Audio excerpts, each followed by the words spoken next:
Meus caros, já pensaram porque é que, quando se quer dizer mal de alguém em termos políticos, se chama fascista ou nazi e nunca se chama comunista, quando o comunismo matou muito mais gente do que o fascismo e o nazismo juntos? Vejam aqui a explicação de quem sabe. When people describe particularly evil individuals or regimes, why is it that they use the terms Nazi or fascist, but almost never communist? Given the unparalleled amount of human suffering communists have caused, why is communist so much less a term of revulsion than Nazi? Communists killed 70 million people in China, more than 20 million people in the Soviet Union, not including about 5 million Ukrainians, and almost 1 out of every 3 Cambodians. And communists enslaved entire nations in Russia, Vietnam, China, Eastern Europe, North Korea, Cuba, and much of Central Asia. They ruined the lives of well over 1 billion people. So why doesn't communism have the same terrible reputation as Nazism? Reason number 1, there is, simply put, widespread ignorance of the communist record. Whereas both right and left loathe Nazism and teach its evil history, the left, and I'm talking about the left, not traditional liberals like Harry Truman or John F. Kennedy, has never loathed communism. And since the left dominates academia, almost no one teaches communism's evil history. Reason number 2, the Nazis carried out the Holocaust. Nothing matches the Holocaust for pure evil. The rounding up of virtually every Jewish man, woman, child, and baby on the European continent and sending them to die is unprecedented and unparalleled. The communists killed far more people than the Nazis, but never matched the Holocaust in the systemization of genocide. The uniqueness of the Holocaust and the enormous attention rightly paid to it have helped ensure that Nazism has a worse name than communism. Reason number 3, communism is based on nice-sounding theories. Nazism isn't. It's based on heinous-sounding theories.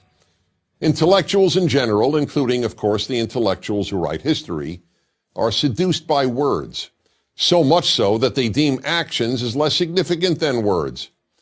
For that reason, they haven't focused nearly as much attention on the horrific actions of communists as they have on the horrific actions of the Nazis.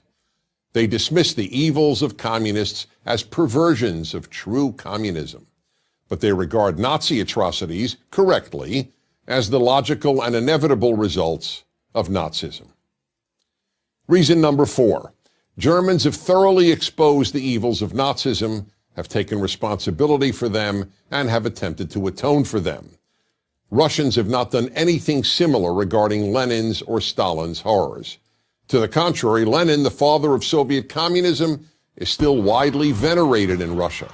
And as regards Stalin, as University of London Russian historian Donald Rayfield puts it, quote, people still deny, by assertion or implication, Stalin's Holocaust, unquote. Even less so as China exposed the greatest mass murderer and enslaver of them all, Mao Zedong. Mao remains revered in China. Every Chinese currency note has his picture on it. Until Russia and China and Vietnam and Cuba and North Korea acknowledge the evils their countries committed under communism, communism's evils will remain less known than the evils of the German state under Hitler. Reason number 5, communists murdered mostly their own people. The Nazis, on the other hand, killed very few fellow Germans. World opinion, that largely meaningless and amoral term, deems the murder of members of one's own group far less noteworthy than the murder of outsiders.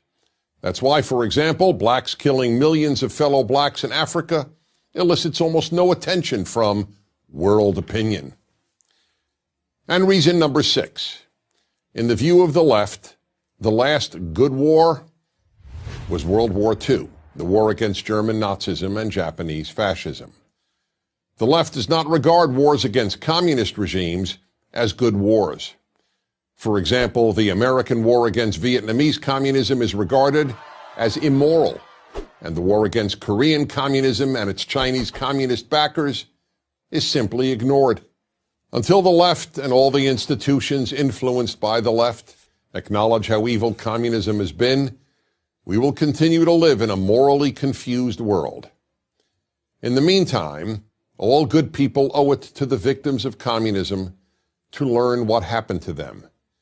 Even worse than being murdered or enslaved is a world that doesn't even know that you were. I'm Dennis Prager. Pois é, aqui estão as 6 principais razões, no dizer deste investigador. Para mim, a principal é aquela que diz que as universidades e as escolas são tomadas pela esquerda, enquanto os professores forem selecionados unicamente ou quase exclusivamente pela esquerda, eles vão continuar a contar a narrativa da esquerda, que não é verdade, nem sequer é metade da verdade, é menos de metade. Só quando a esquerda deixar de ter as universidades e as escolas capturados, só quando os professores deixarem de ser praticamente todos de esquerda e começar a haver um equilíbrio, é que nós poderemos ver os dois lados da história. Até lá, quem manda na narrativa é a esquerda, mas a esquerda não lhe conta a verdade toda, nem sequer metade dela.